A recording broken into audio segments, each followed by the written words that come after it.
Governança e investimento, uma aliança necessária. Um ambiente de negócios robusto é fundamental para a atração de poupança privada e estrangeira, bem como para fomentar o investimento. Ao mesmo tempo, instituições robustas à corrupção, integridade, governança pública e privada desempenham um papel fundamental no processo de construção de confiança, reduzindo a incerteza e aumentando tanto a poupança quanto as taxas de investimento. Esta sessão irá discutir como a boa governança pública e corporativa podem contribuir para restabelecer o ciclo poupança-investimento no Brasil. Vamos então, senhoras e senhores, ao segundo painel.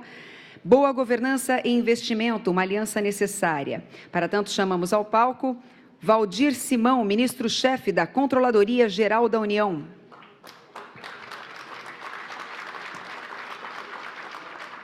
Chamamos também Marcos Bonturi, diretor de Relações Globais da OCDE.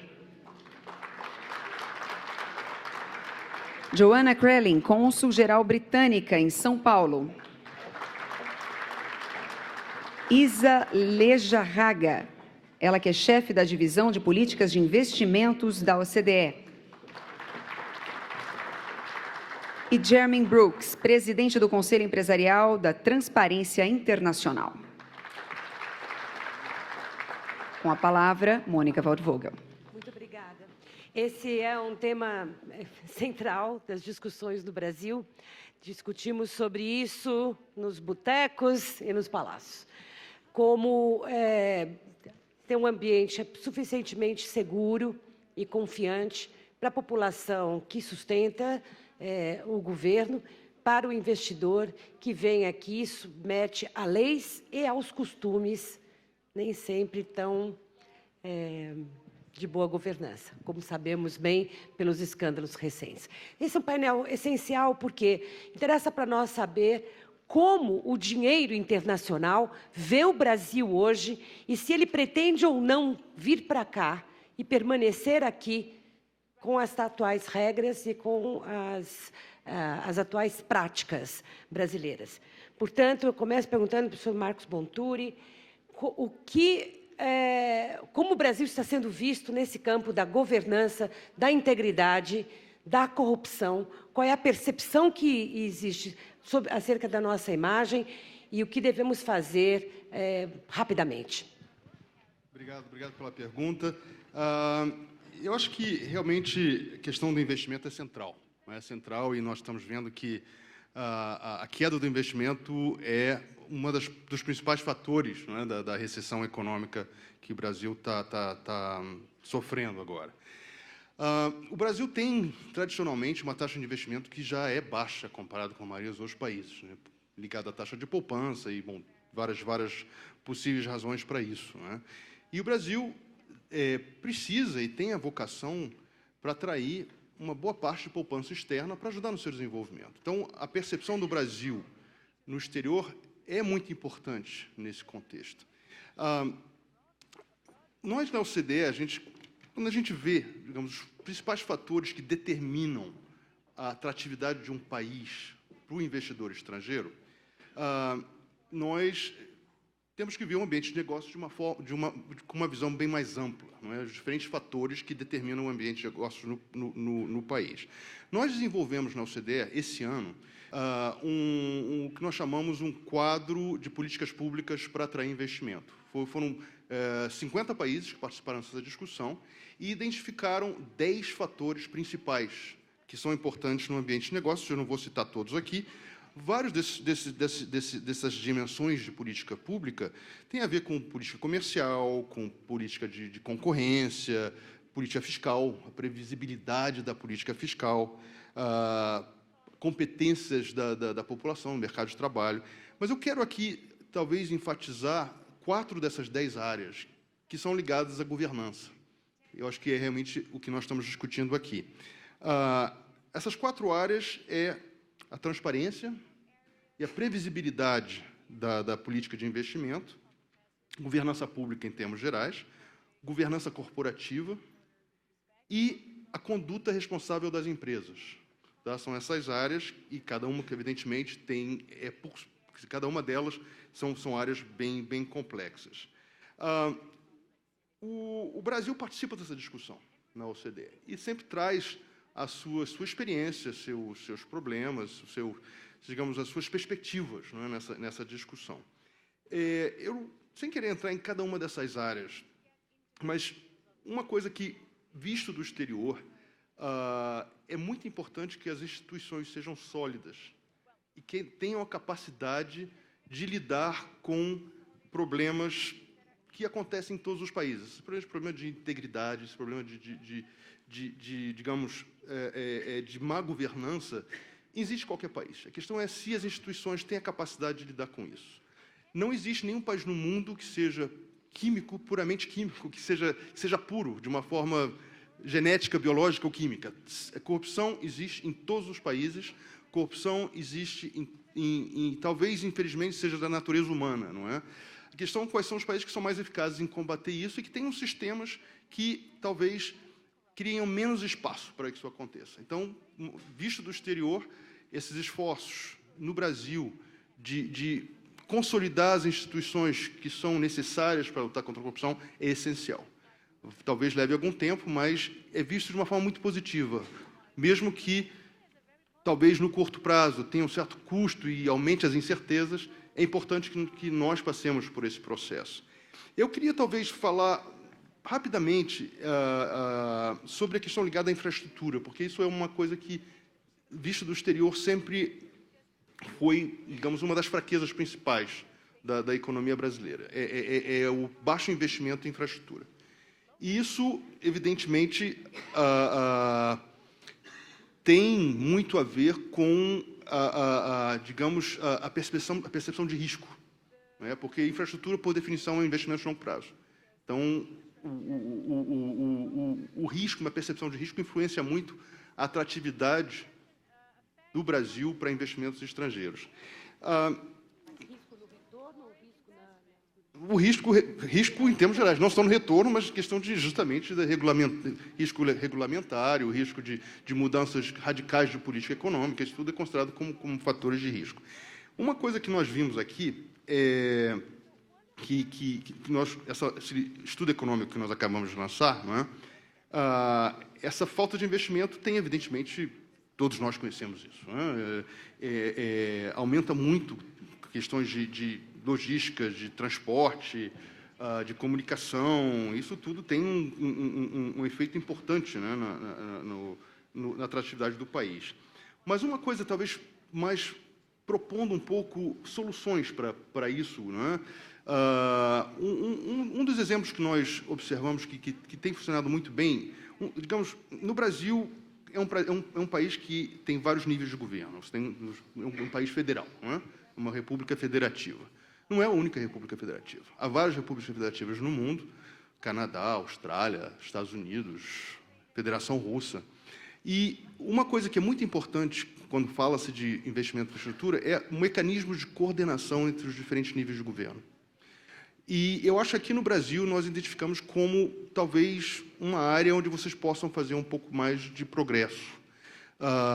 Nós temos aqui o exemplo australiano, que é considerado como uma das melhores práticas, que eles têm um instrumento de coordenação, principalmente na área de transporte, comunicação, água e energia, e que funciona muito bem, né, em termos de atração de investimento, em termos de planificação de investimento. Uma outra coisa que eu quero mencionar também em relação a investimento em infraestrutura, que é uma coisa que nós também observamos aqui no Brasil, é que, evidentemente, nós todos concordamos que a participação do setor privado no investimento em infraestrutura é essencial. O governo não pode fazer tudo. Mas o que falta, muitas vezes, aqui na planificação dos PPPs, né, das parcerias público-privadas no Brasil, é atenção suficiente à parte de planificação. Muitas vezes, na maioria dos países, leva-se metade da vida do projeto à planificação. E aqui no Brasil, muitas vezes, tenta-se queimar um pouco essa etapa de planificação, com consequências um pouco chatas depois, onde tem vários projetos que têm adendos e acaba aumentando o custo, complicando a implementação do projeto. E isso nós temos alguns exemplos de alguns países que estão implementando boas práticas, né, na área de planejamento dos PPPs. Eu acho que é uma coisa que nós temos que trabalhar juntos com o Brasil também, que eu acho que, enfim, poderia ser muito benéfico, né, para justamente ajudar na parte de implementação. Então, eu acho que, em termos de visão do exterior do Brasil, o potencial é enorme. E eu acho que ainda nós estamos numa fase no exterior onde a liquidez ainda é bastante grande nos mercados internacionais, mesmo se a Fed americana aumente as taxas de juros proximamente, ainda há bastante liquidez, ainda há uma procura muito grande por retornos. Então, o potencial para o Brasil de atrair investimentos é muito importante, mas nós temos que fazer isso, talvez, de uma forma um pouco diferente. Márcio, obrigado. Pegando o gancho que você deu, eu queria perguntar para a Isa, que é chefe da divisão de políticas de investimento da OCDE, qual é o peso das políticas de governo, do comportamento de governo nas decisões internacionais de investimento? E que políticas e decisões, que tipo de governança influencia mais na decisão de investimento?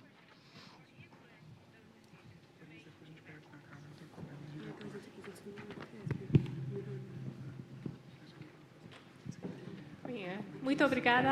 Thank you very much. I'm going to continue my presentation in English. I think it will be clearer than my portuñol, so excuse me for that. But yeah, just to answer your question, there are two types of policies that can bring up políticas que podem aumentar o nível de investimento. A gente sabe que os níveis de investimento não se recuperaram no mundo inteiro. Em 2014, ainda está 40% do nível que era de 2007 globalmente. E a gente sabe que esse ano houve uma queda global de 7%. E na América Latina foi de 40%. Então, as políticas para aumentarem o investimento é algo em que estamos trabalhando, que nos preocupa, que nós monitoramos e trabalhamos com países da OCDE. E há dois tipos de políticas, por exemplo, políticas de abertura de mercado e políticas de boa governança. E eu acho que o tópico deste painel é muito importante, porque fala de uma aliança, porque políticas de abertura de mercado são a ponte que permite que os investidores vão atrás de novas oportunidades, mas também que os investidores não vão atravessar aquela ponte sem boa governança e confiança. Então, os dois são importantes. Em termos de políticas de abertura de mercado, nós compilamos várias informações, porque nós temos índices de monitoramento da OCDE e a gente trabalha com a WTO e o Brasil está incluído em todos esses exercícios de monitoramento, em todos esses índices. E o que vemos em termos do Brasil é que o Brasil realmente tem políticas de investimento e comerciais muito favoráveis comparadas a outras grandes economias. Então, as políticas de investimento do Brasil e o ambiente de investimento do Brasil é 3 vezes mais amigável a investimento do que a da China, ou da Rússia, ou da Indonésia, por exemplo. Então, comparado a outras economias emergentes de mercados grandes, o Brasil tem um ambiente de investimento muito favorável. Porém, comparado a outros países da OCDE e também a média da América Latina, vemos que o Brasil é mais restrito e também mais restrito do que a média da OCDE e da América Latina. Analisamos também a evolução ao longo do tempo e recentemente fizemos um relatório que compara as políticas de investimento dos nossos países antes da crise e depois da crise. E observamos que o Brasil foi na direção oposta, porque os países da OCDE, quando a gente compara as políticas de investimento deles de 2007 e 2014, em média, apesar da crise, os países da OCDE usaram as crises para implementar reformas positivas. Então, ao contrário do que se pensa, que poderia ter havido uma reação protecionista como reação da crise, não. Observamos que países da OCDE, de forma geral, liberalizaram 20% as suas políticas e países de fora da OCDE, ainda mais, maior liberalização, de cerca de 40% eles tiveram. Então, comparando políticas de investimento de 2007 e 2014 globalmente, vemos que nossos países liberalizaram as suas políticas de investimento sendo que o Brasil, nesse meio tempo, introduziu novas restrições, ou seja, ele é 6% mais restritivo em 2014 do que ele era em 2007. Então, ele tem uma política favorável ao investimento, mas ele tem que se liberalizar mais no futuro. Em termos de boa governança, vemos que as políticas de abertura de mercado são uma medida que facilita o processo, mas elas não desencadeiam a boa governança. E é preciso que haja boa governança para que o investimento seja atraído. E observamos que certos investimentos mais sensíveis à boa governança existem. E é muito importante em termos da discussão que a gente teve hoje de manhã, que envolve ter investimentos que aumentem a produtividade. Então, o Brasil, com a queda do preço dos commodities, provavelmente terá um volume menor de investimento. E essa é uma boa oportunidade, talvez, para o país ser mais proativo e começar a pensar em políticas que vão atrair investimentos de melhor qualidade. E esses investimentos de melhor qualidade costumam envolver mais instituições. E notamos que há dois tipos, quer dizer, há diversos tipos de investimento, mas alguns tipos para os quais governança é muito importante. Um deles são investimento em serviços, e é uma área em que o Brasil atrai menos investimento do que outros setores relativamente. Ou seja, aumentar a competitividade do setor de serviços é muito importante, porque os mercados de serviços são cheios de assimetrias de informação e outras questões que exigem estruturas de governança muito boas para que aumente-se a competitividade e que tragamos investimento. E outra coisa que foi mostrada pela OCDE é que restrições a serviços são uma restrição à competitividade de vocês na indústria e na agricultura, porque os serviços, eles são uma matéria-prima da produção e também da produção agrícola. Então, a falta de competitividade nos serviços atrapalha a competitividade e a economia de forma geral. Outra área onde a boa governança é importante são nas cadeias de valor com maior tecnologia e valor agregado, e são intensivas em capital e em investimento.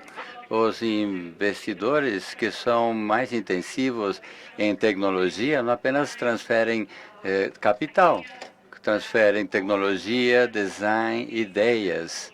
São intangíveis, que requerem instituições mais sofisticadas. E então também constatamos que os países que têm melhores instituições atraem esses investimentos que também transferem tecnologia para o país. Outra área que requer boas instituições, e já foi dito, são os investimentos a longo prazo em infraestrutura. Também requerem instituições mais sofisticadas e agências mais independentes, porque o investimento em infraestrutura é de longo prazo. Não pode ser revertido no curto prazo. Tem um custo fixo inicial muito elevado e requer de mecanismos institucionais que sejam independentes do ciclo eleitoral. E, por último, os investimentos de finanças também requerem uma maior participação na tomada de decisões e requerem de mecanismos de instituições sofisticadas. Uma área onde é muito evidente que as políticas de abertura de mercado e de boa governança têm que trabalhar bem são aqueles acordos internacionais de livre comércio. Algumas semanas foi assinado um acordo de livre comércio com o Chile e foi um dos mais importantes desde a formação da OMC, né? Foi um acordos de comércio e de investimentos. Sempre, nesses casos, sempre há um capítulo em acesso ao mercado, outro capítulo agricultura, e o resto dos capítulos são sobre governança, né? De pobreza, direitos laborais, etc. Então, aqueles países que fazem esses acordos de livre comércio e de investimento também adotam essas boas práticas internacionais e institucionais. E o Brasil ainda não tem adotado essas boas práticas de coerência, transparência, enfim, e boa governança. Isso, quer dizer, quais são as práticas que a transparência internacional vem acompanhando e ajudando a implantar ou estimulando, tanto na iniciativa privada quanto nos governos, que deram bons resultados?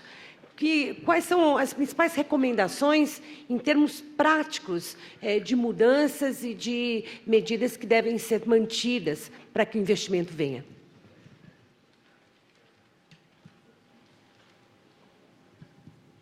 Well, thank you very much, both to be invited as part of this panel, but also as part of this very important conference. De ser parte dessa conferência tão importante.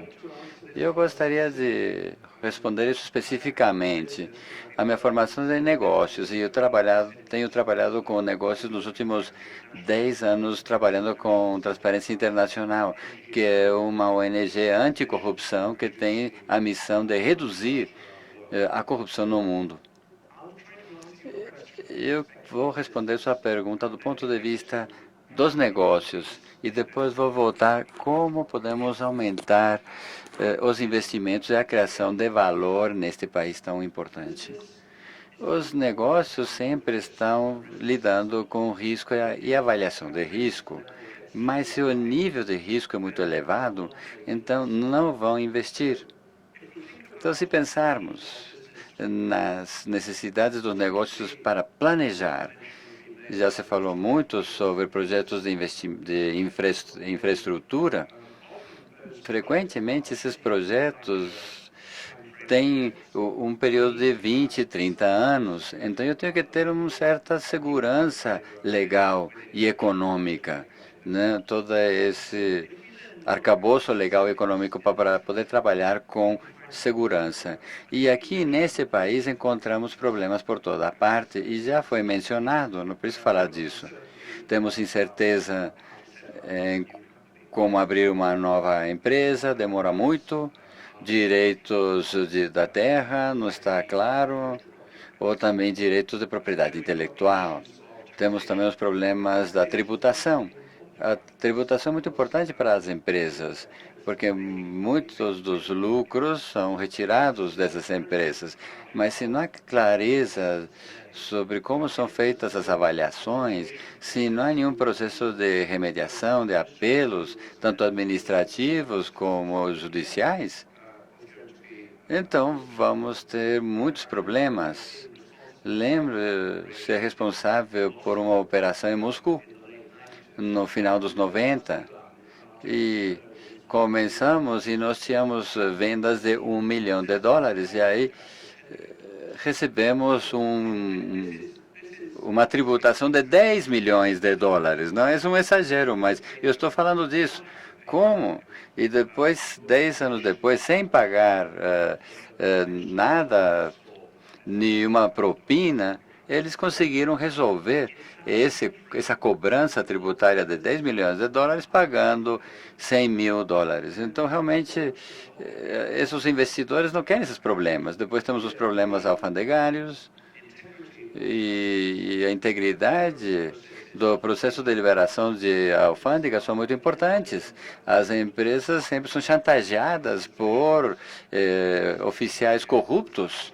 E quando eles precisam tirar os bens da alfândega, aí o oficial diz, olha, nós temos toda essa papelada que você tem que fazer, e aí você vai para trás e paga uma propina e pronto, libera uma mercadoria. Então, a falta de previsibilidade dos processos, isso prejudica muitos negócios. E quase mais importante que eles são a possibilidade de ter remédios civis. As empresas têm que poder buscar justiça quando fazem um contrato com outra parte e há problemas. Então, aqui ele tem que ter um processo judicial através dos tribunais de arbitração, talvez um processo que resolva um problema em um período satisfatório de tempo. O Brasil não é único. Itália também tem um processo muito longo de justiça, né? Os casos demoram e sempre vai e volta, e pode demorar até 10 anos resolver uma disputa de um caso civil. Então, esse período, essa incerteza é uma coisa que desestimula os investimentos. E um caso concreto que mencionei de Itália, havíamos investidores americanos que queriam investir $500 bilhão em vários investimentos na Itália. Aí chegaram onde já iam assinar e aí eles pensaram, bom, vamos falar com o ministro da Justiça, porque esse é um investimento tão importante. Perguntaram qual o período, se nós precisarmos entrar na Justiça, qual seria o período? E ele falou, eu temo que pode demorar até 10 anos para resolver um caso. Aí eles desistiram do investimento. E esse é o impacto da falta de certeza no ambiente econômico. Mas isso é fácil de resolver. Eu me sentia muito mal ouvindo aos economistas e aos políticos no início, porque vocês sabem como organizar a administração tributária. Vocês sabem como organizar as autoridades alfandegárias e vocês sabem exatamente o que devem fazer, todos os estágios pelos quais tem que passar para melhorar o sistema legal civil, para poder, então, lidar com processos legais na comunidade dos negócios. Então, há bons exemplos que podemos mencionar, se tivermos tempo, em que outros países estão trabalhando bem nessas áreas. Aí, reduzindo, por exemplo, o tempo de abertura de uma empresa, tendo uma tributação mais simples e direta, e se também reduzir todo o tempo dos processos legais. Tudo isso, há exemplos em outros países de como fazer isso. Então, a boa notícia é que há soluções. Agora, mas para implementar essas soluções, vocês precisam de vontade política e, se vocês querem obter melhores resultados, vocês têm que ter um processo de consulta pública.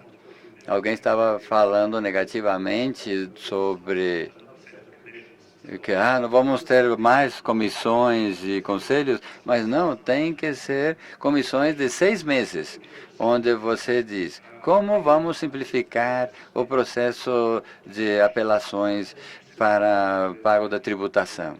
E aí você chega às conclusões e faz as mudanças necessárias. Então, vontade política e um processo inclusivo de escutar como você pode aplicar melhoras. Tem que ouvir o setor privado, sociedade civil e várias agências, né? E todas as agências que vão implementar as mudanças.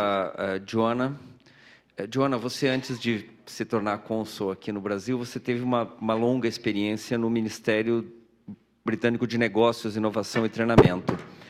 E uma das coisas importantes que a gente está discutindo aqui, como falou o Mr. Brooks, é ver que as soluções existem. E eu queria que você nos falasse um pouco das medidas que foram adotadas no Reino Unido e que geraram um ganho na transparência de governo, na boa governança. Tá bom, então eu não vou falar em português. Eu posso falar português, mas essa é uma matéria um pouco técnica. Também eu falo muito mais rápido em inglês, então estamos sem tempo. Então eu vou falar em inglês, tá bom? Right, so I'm going to talk a little bit about... Vou falar da experiência do meu país. E as coisas são comparáveis à brasileira. O Reino Unido está passando por um ajuste fiscal muito importante. Depois da crise, houve um consenso político amplo que precisávamos fazer alguma coisa para botar as coisas em ordem, fazer as mudanças macroeconômicas necessárias para sermos um país sustentável para o futuro e também que permaneceríamos ou manteríamos nosso atrativo para o investimento estrangeiro. Então, a percepção de que a Inglaterra estava aberta para negócios realmente estava no coração do nosso ajuste fiscal, que nós chamamos de austeridade. Então, todos os partidos políticos sabiam que precisávamos de austeridade, mas a diferença era em termos da velocidade do ajuste e a redução do déficit estrutural em nossas finanças e quais tinham que ser os alvos, aumentar impostos ou aumentar os cortes dos gastos. E o governo da coalição decidiu por cortar o gasto público, mais do que aumentar tributação. E eu acho que essa tendência de reduzir gastos vai continuar. Ainda não terminamos o ajuste fiscal, mas ainda temos muitas coisas a fazer. O nosso ministro vai anunciar um novo orçamento que vai provocar 33% a 40% de redução em certas áreas do gastos. A defesa vai ter redução, a assistência internacional também vai ser reavaliada e muitas outras gastos vão ser reduzidos. Nosso Estado vai ser muito menor do que já muito menor do que há alguns anos e vai ser menor no futuro. Então, aqui o objetivo é recuperar a credibilidade fiscal e também para permanecer um local atraente para os investimentos. E um dos princípios que temos visto é que é sobre a previsibilidade. Então, nós queremos definir qual é nosso objetivo em termos de gastos públicos e nosso regime de tributação. Então tivemos sucesso. Houve um compromisso em 2010 de reduzir nossas alíquotas nas empresas corporativas, que era de mais de 25%, para 20%. E isso foi um compromisso feito, assim, mostrando para os negócios que era o caminho que íamos tomar, e nós fizemos isso. E essa previsibilidade, esse senso de estabilidade em termos da regulação do sistema do regime fiscal, realmente foi útil para obter de novo a confiança do setor privado e dos investidores. Então, estamos atraindo muito investimento direto estrangeiro. Eu acho que estamos muito bem posicionados em relação ao resto da Europa. Então, reduzimos gastos, mas o governo é bem pró-negócios. Eles não só estão focando em discutir previsibilidade, mas também para que os negócios possam fazer negócios mais facilmente. São as políticas microeconômicas. Há muito foco em cortar burocracia. Houve um exercício enorme para enfrentar todos os desafios burocráticos. Aí as pessoas realmente tiveram que passar por uma revisão para reduzir toda essa burocracia em muitas áreas do governo. E esse é o foco, simplificar e reduzir a burocracia em todos os processos do governo. E isso não apenas é importante porque reduz os gastos do governo, mas também tem um efeito de sinalização, que diz, nós podemos, nós estamos ouvindo, nós queremos fazer alguma coisa. Então, simplificar o regime tributário foi direto, e também outras medidas do lado da oferta, da microeconomia, que você pode aumentar a vontade dos empresários de investir, mostrando que você tem as habilidades adequadas e o mercado de trabalho adequado, e que você tem toda uma estrutura de inovação que permite os investimentos a fazer todas as suas pesquisas e aproveitar as oportunidades, e também fazer com que o arcabouço legal seja bem direto e claro, e que a infraestrutura seja o mais moderna possível. Então, um conjunto de medidas para tornar o Reino Unido um bom lugar para fazer negócio. Há muitas coisas a fazer ainda. Não somos perfeitos de jeito nenhum. E ao passar no próximo passo do ajuste fiscal, vamos ver como isso vai afetar nosso crescimento e como isso vai se ajustar na orientação. Mas, por agora, somos o país que cresce mais rapidamente no G7, atrás só dos Estados Unidos, recebendo muito investimento direto externo. Agora, do ponto de vista do governador, nós temos implementado ou assinamos já uma lei anticorrupção em 2010, e isso realmente regula fortemente o comportamento das empresas no Reino Unido e no estrangeiro. E foi fantástico quando a lei brasileira foi implementada. Pegou muitas coisas dessa legislação anticorrupção do Reino Unido. E essa situação no Reino Unido. E também devo enfatizar que havia um consenso político, que tínhamos um problema que tínhamos que resolver. Isso foi fundamental, porque isso permitiu que os políticos concordassem, mas também para ter um apoio democrático através das eleições, para que o governo pudesse implementar todo esse programa de ajuste fiscal. Obrigada, Joana. Thank you very much, Joana. Ministro Waldir. As nossas ferramentas legais para o combate à corrupção vêm se aperfeiçoando ao longo dessas décadas. É inegável que hoje temos muito mais do que tínhamos há 20, 30 anos, e muitos desses nossos instrumentos legais vieram também de uma pressão internacional, desses acordos que o Brasil vem assinando e que ele ou entra ou muda sua lei, seu comportamento, ou está fora, não é? Então, acho que a gente até tem a agradecer bastante às instituições que estiveram na frente, que agora nos influenciam diretamente. Agora, do ponto de vista do Brasil, quer dizer, do que a gente ainda precisa fazer, o que é que a Corregedoria pode nos dizer sobre melhora das práticas de governança, tanto do setor privado com o governo e vice-versa? Obrigado, Mônica. Bom dia a todos. De fato, o Brasil é signatário de 3 importantes convenções: a Convenção da ONU de combate à corrupção, Convenção da OCDE contra o suborno transnacional e também da OEA. E a Lei 12.846, a Lei Anticorrupção, que foi encaminhada em 2010, ela é fruto desses compromissos internacionais que o Brasil assumiu.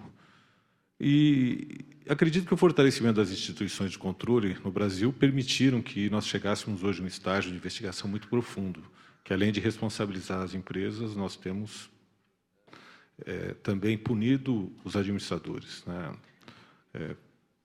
Grandes administradores acabaram sendo presos na Operação Lava Jato. Isso é fruto também do fortalecimento dos instrumentos de controle. A Lei 12.846 é uma lei nova, e ela foi encaminhada em 2010, foi aprovada em 2013, entrou em vigor em janeiro do ano passado. Nós regulamentamos a lei este ano, e a Controladoria Geral da União definiu os procedimentos para a aplicação da lei, que é aplicável para toda a administração pública federal, esses procedimentos. Mas é uma lei que se aplica em todas as esferas de governo.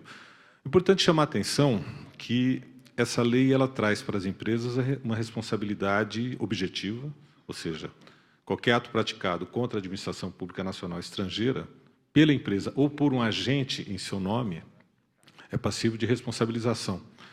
E a lei traz 3 conjuntos de atos lesivos. Um conjunto de atos relacionados à prática de pagamento de propina, para obtenção de licença ou para obtenção de contrato. Um conjunto de atos relacionados também à prática de cartel ou fraude de licitação em contratos. E também a um ato lesivo relacionado à tentativa de obstar a atuação fiscalizatória do Estado. a nossa lei teve muito da inspiração do FCPA, que é a legislação americana da década de 70, e também da UK Bribery Act de 2010.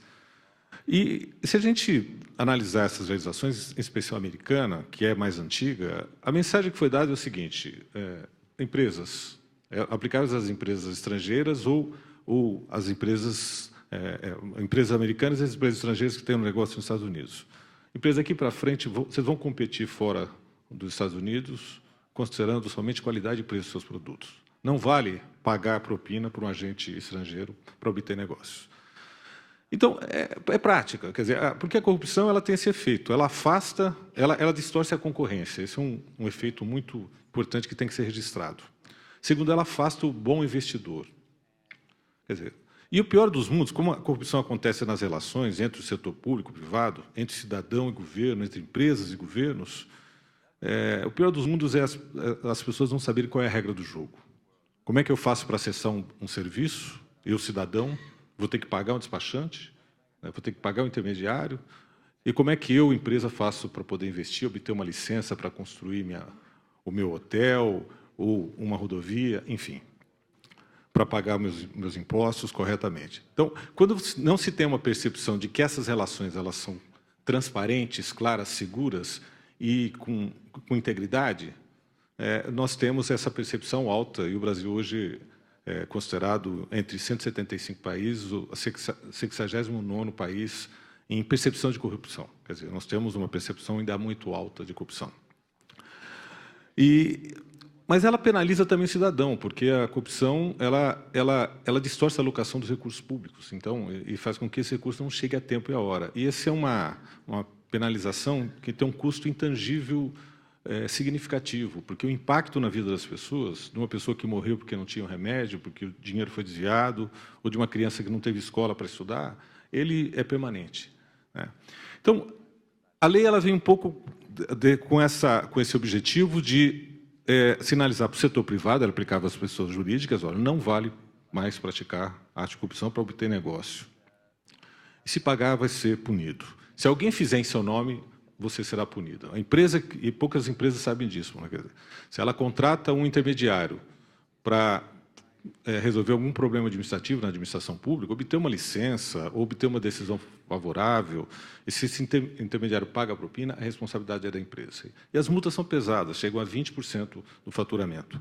Um mecanismo importante que a lei trouxe para modular essa multa, que vai de 0,1% a 20% do faturamento, é o estímulo à adoção de programas de integridade, de compliance, que não estão relacionados somente à questão da cultura da integridade, mas sim de mecanismos de integridade, também com inspiração muito na legislação americana, né? E nós temos, a lei deu à Controladoria Geral da União a competência para regulamentar o que é isso, né? E, recentemente, nós publicamos um guia que está disponível no site da CGU, cgu.gov.br, Guia de Integridade para as Empresas Privadas, que dá um passo a passo, é um guia bastante simples, mas dá um passo a passo de como as empresas devem adotar um programa de integridade robusto que dialogue com essa lei anticorrupção. E o primeiro passo é o Tony the Top, né? Se não tiver, por parte da administração, do presidente da empresa, do conselho de administração, compromisso com isso, não adianta, não vai. Eles têm que ser exemplo, têm que falar sobre isso, têm que patrocinar a adoção do programa. O segundo, ter clareza, o segundo pilar, esse primeiro é o mais importante, né? Mas o segundo é definir a instância responsável pelo programa de integridade na empresa. Depende do porte da empresa, você pode ter um diretor, ou então você pode ter um gerente, enfim. Mas é importante saber quem é o responsável, o CPF, a pessoa ou o comitê que eu tenho que reportar com relação ao programa. O terceiro ponto é uma questão muito ainda incipiente, eu acho, no Brasil, é a questão da gestão de riscos. Certamente todas as empresas, os seus negócios fazem uma gestão de risco voltada para o alcance dos objetivos operacionais, estratégicos. Mas a gente tem que colocar também na matriz de risco o risco da corrupção, o risco da integridade. E isso vai depender do perfil da empresa, qual é o nível de intensidade dessa empresa com o setor público. Ela atua em países que têm essa característica de serem países com economias mais corruptas, que tipo de regulação existe para a atividade daquela empresa. Enfim, a partir dessa avaliação de riscos, entramos no quarto pilar, que é a adoção de mecanismos de integridade. a empresa tem que ter um código de ética e de conduta que seja claro sobre qual é o seu apetite a risco e se ela vai tolerar a prática de atos de corrupção ou não, né? Segundo, que nós tenhamos, a partir da avaliação de risco, também uma política para a mitigação dos riscos. Política de relacionamento com agentes públicos, de oferecimento de hospitalidade a agentes públicos estrangeiros, política de transparência, que é um elemento essencial no combate à corrupção, e nas informações contábeis, canais de denúncia.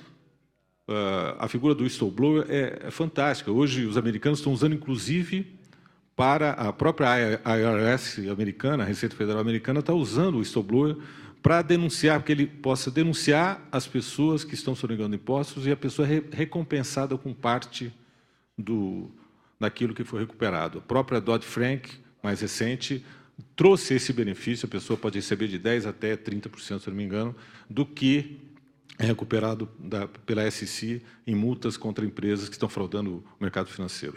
Então, um canal de denúncia é poderoso, mas desde que eu tenha um canal que as pessoas também se sintam seguras ao denunciar, que não haja retaliação. Isso dentro das empresas, né? Que haja um mecanismo de disseminação da cultura, treinamento, capacitação, informação contínua a todos os empregados daquela companhia e que haja uma política também de responsabilização dos agentes que sejam identificados pagando propina dentro da empresa, né? E remediação, cooperação com as autoridades e divulgação disso. E o quinto pilar é o monitoramento contínuo desse programa, porque o ambiente regulatório muda, os riscos mudam, e eu preciso testar a efetividade desse programa. A existência do programa desse permite uma redução significativa da multa das empresas. O que nós queremos, na verdade, é que haja a espontaneidade das empresas, como disse o nosso companheiro da OCDE, quer dizer, a corrupção vai continuar existindo. Mas o corruptor, ele racionaliza, numa equação, ele verifica quanto ele vai ganhar, qual o risco de ser pego, né? E se for pego, qual é a pena que eu vou receber. E dentro dessa equação, eu vou tomar a decisão de corromper ou ser corrompido ou não. E essa adoção de um programa de integridade vai permitir às empresas denunciarem espontaneamente, sendo responsabilizadas, eventualmente fazendo um acordo de leniência para diminuir a penalização, mas vai trazer uma cultura de integridade. Isso não vale só para a empresa privada. Nós temos falado muito na controladoria, que é fundamental também, no lado do poder público, tornar as organizações impermeáveis à corrupção. E nós vamos lançar, agora no início do mês de dezembro, esse mesmo guia para as empresas estatais e para a administração pública direta. Ministro, eu queria aproveitar essa deixa, porque o nosso segundo ponto aqui, nesse painel, é integridade do setor público e privado é fundamental para construir confiança em um bom ambiente de investimento. Eu vou dividir a minha pergunta entre o senhor e a Isa. No seu caso, o senhor está ministro, mas, acima de tudo, é funcionário público. A sua vida, a sua carreira é de auditor da Receita, o senhor passou a sua vida dentro da máquina pública.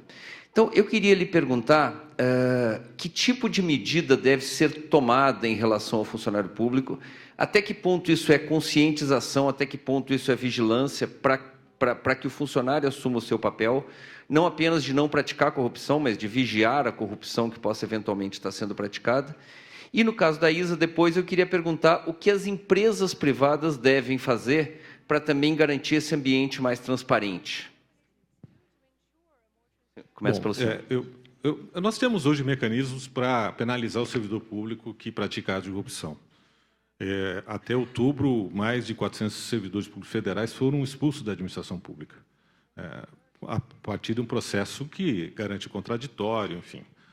Estamos iniciando agora o processo de responsabilização das empresas privadas, mas temos a expertise já.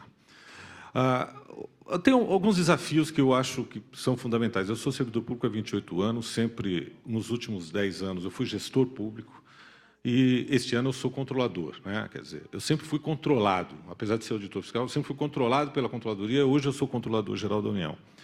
E tem duas questões que eu penso que são importantes. Primeiro, controle e burocracia, né?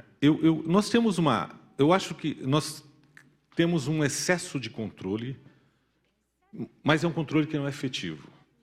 Então, a controladoria, eu tenho discutido muito com o Tribunal de Contas, com o Haroldo, e a OCDE tem ajudado o tribunal nessa discussão, de nós sintonizarmos o controle para olhar mais para o para-brisa e menos para o retrovisor. Porque depois que o desvio aconteceu, é muito difícil recuperar. Nós temos que garantir integridade, mecanismos de controle e que a corrupção deixe rastro. Mas isso olhando para frente e preservando as instituições. Ao mesmo tempo, esse controle ele não pode gerar burocracia excessiva, porque ela é fonte de corrupção. E a gente sabe muito bem como é que é a administração pública no Brasil. Eu sou servidor público há 28 anos e, em agosto, eu entrei com o meu pedido de aposentadoria como auditor fiscal da Receita Federal, né, depois de 41 anos de contribuição. E todas as minhas informações estão disponíveis no banco de dados, enfim, mas eu tive que apresentar um requerimento e juntar a cópia do meu CPF no meu pedido de aposentadoria. Não, estão rindo, mas tinha que ser autenticado. Carteira de identidade, minha declaração do imposto de renda.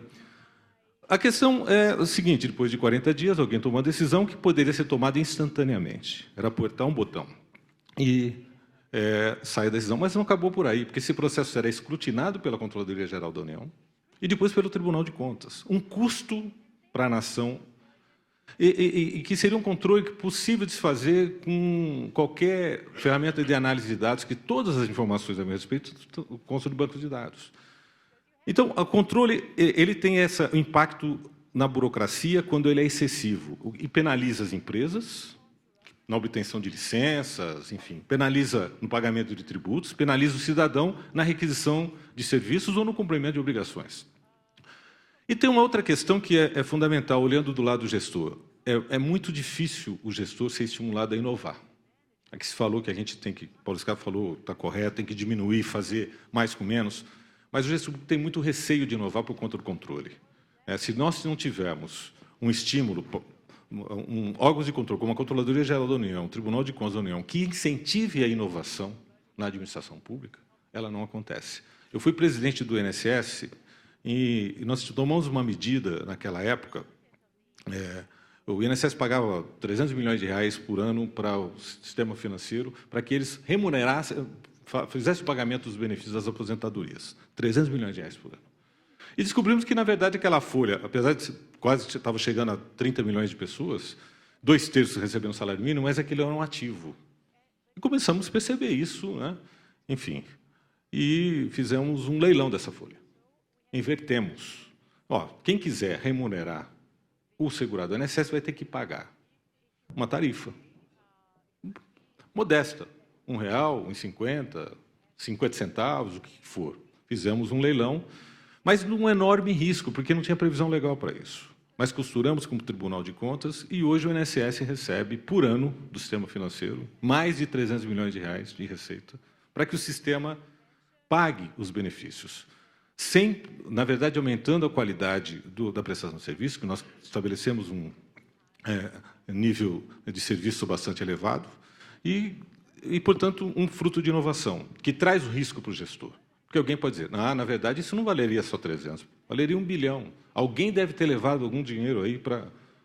Então, se a gente não tiver a segurança e a confiança mútua, dificilmente a gente vai conseguir inovar na administração pública.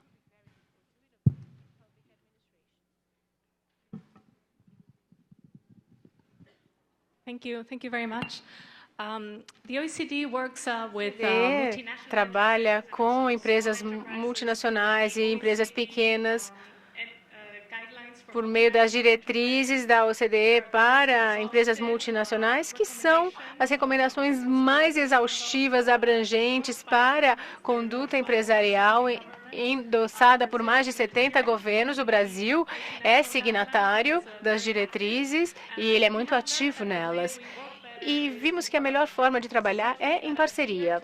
Então, os países que são membros das diretrizes estabelecem um ponto de contato e aí há um mecanismo de coordenação entre as multinacionais e as pequenas e médias empresas, os governos e a sociedade civil. E o papel da OCDE é permitir a governos que troquem experiências sobre que tipos de regulamentações vão facilitar a adoção de conduta conduta corporativa adequada para dar capacidade para os negócios e permitir que as empresas façam intercâmbio das suas práticas, contem o que estão fazendo em termos de reformas, o que está custando. Às vezes há muita apreensão, porque parece que o custo é alto demais, mas é uma troca de informações que inclui os custos e os benefícios das práticas realizadas, que é uma forma pela qual a OCDE lida com essa questão. Outra atividade da OCDE que envolve essas boas práticas é na liberdade do investimento, em que são discutidos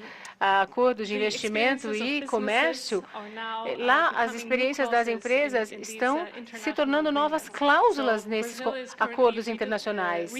O Brasil agora, então, está repensando o modelo de um tratado de comércio bilateral, então, por conta de coisas que os países realizaram. Por exemplo, há certos princípios ou conduta de empresas que estão agora formalmente como partes e cláusulas desses acordos. Também há diálogos entre governos e o setor privado, que levou à adoção, por exemplo, de cláusulas anticorrupção e antissuborno nesses acordos internacionais. Então, é um diálogo sobre os custos e benefícios dessas práticas para as empresas e como promover isso no nível regulatório, tanto para o governo como no nível internacional, em tratados de comércio bilateral e comércio de acordo internacional.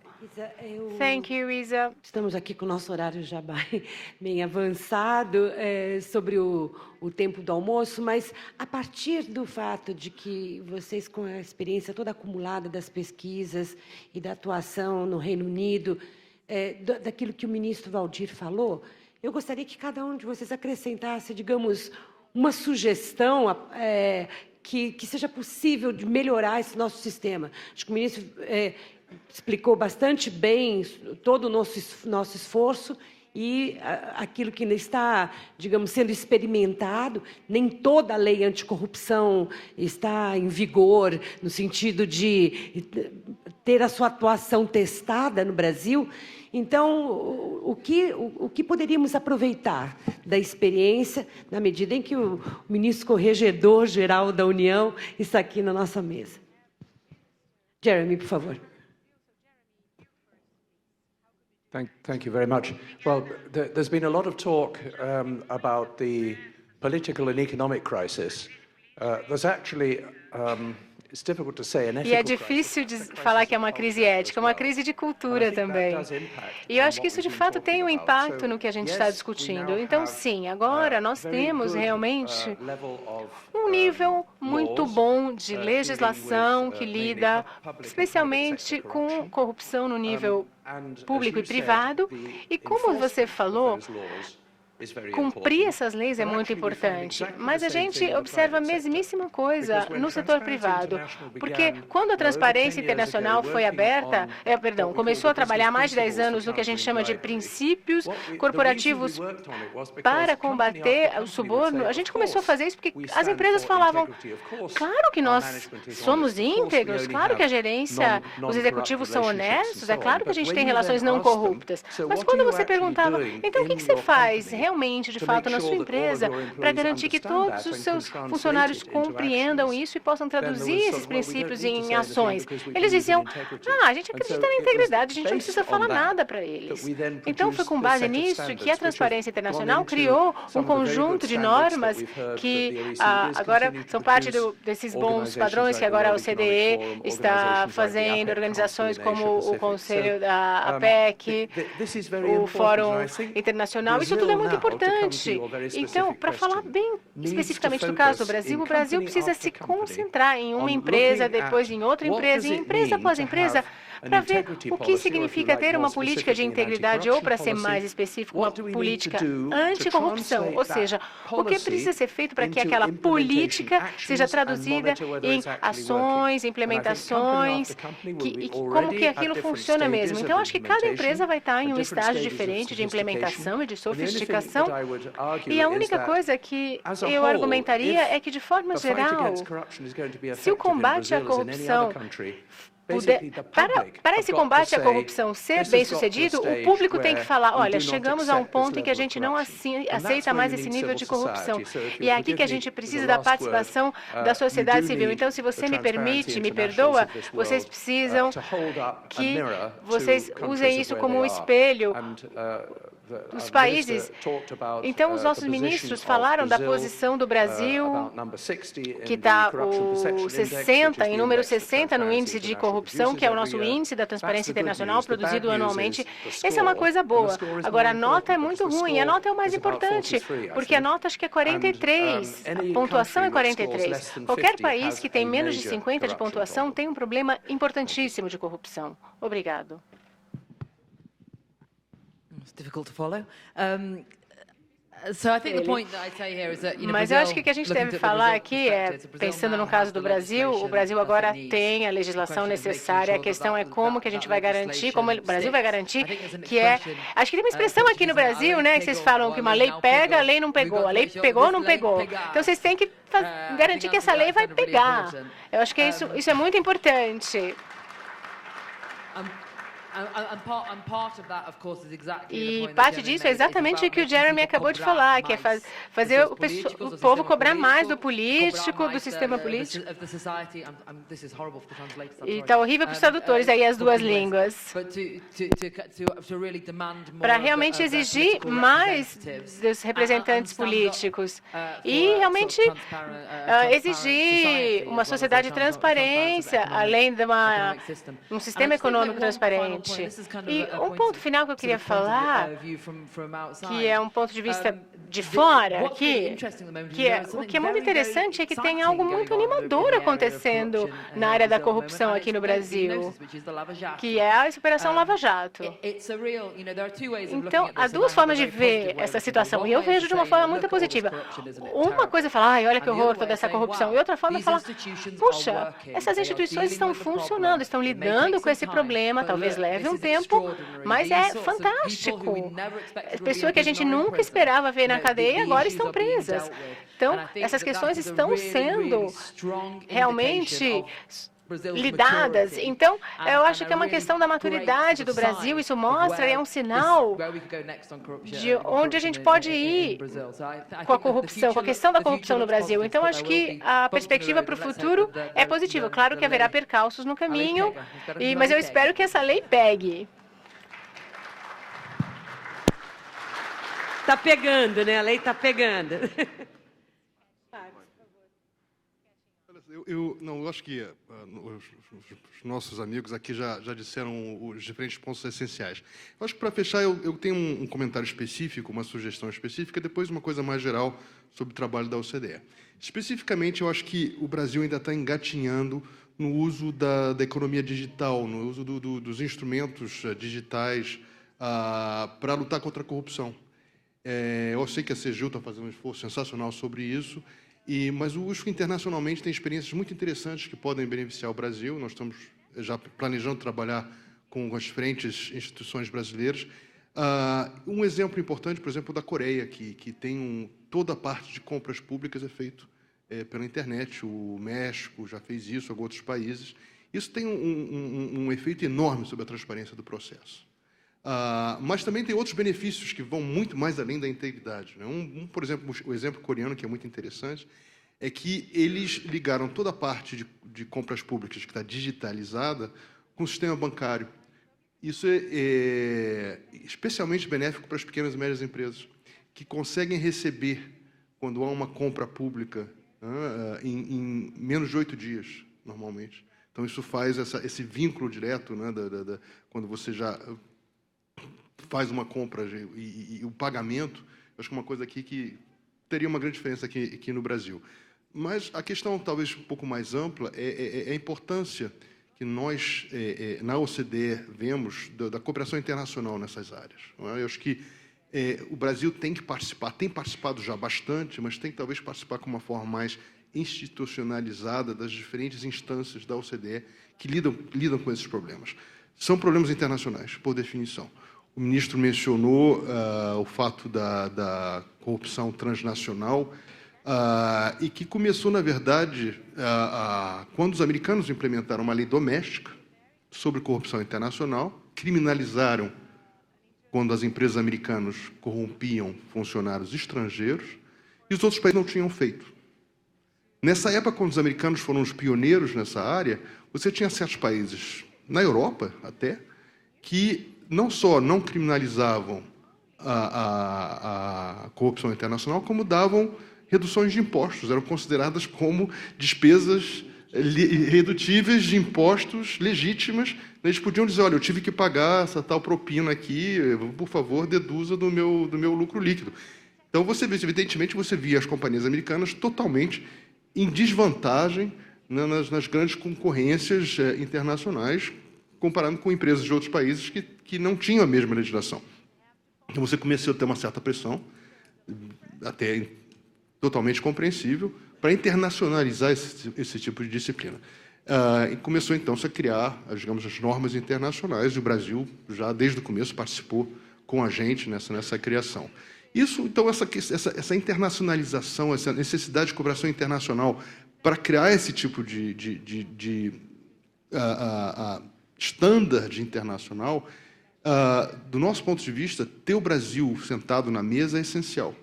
Brasil, China, Rússia, Índia, os grandes países emergentes. Isso é muito, muito importante. E nós estamos, evidentemente, em questões de governança corporativa, nós estamos desenvolvendo estándares internacionais, questões de cooperação entre governos para transparência fiscal, para taxação de multinacionais, questões da responsabilidade das empresas. Tudo isso há uma necessidade crescente de um entendimento intergovernamental sobre as regras internacionais. Então, aqui é um pedido, terminando essa sessão, para que o Brasil, enfim, como já está fazendo, o caso da CGU, da TCU, é o excelente exemplo de que o que nós podemos fazer juntos, né, nesse tempo, porque essas regras internacionais têm que ter também a perspectiva de países como o Brasil. O Brasil não pode só receber essas regras, tem que estar na mesa para também desenhar essas regras conosco. Ótimo.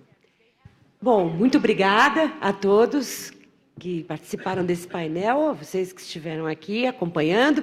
Voltamos à tarde, daqui 1h, 2h30, para tratar, então, de orçamento e ajuste fiscal. E o nosso último painel de conclusão aqui. Então, até daqui 2h30. Exatamente. Até daqui 1h aqui. Nossos agradecimentos.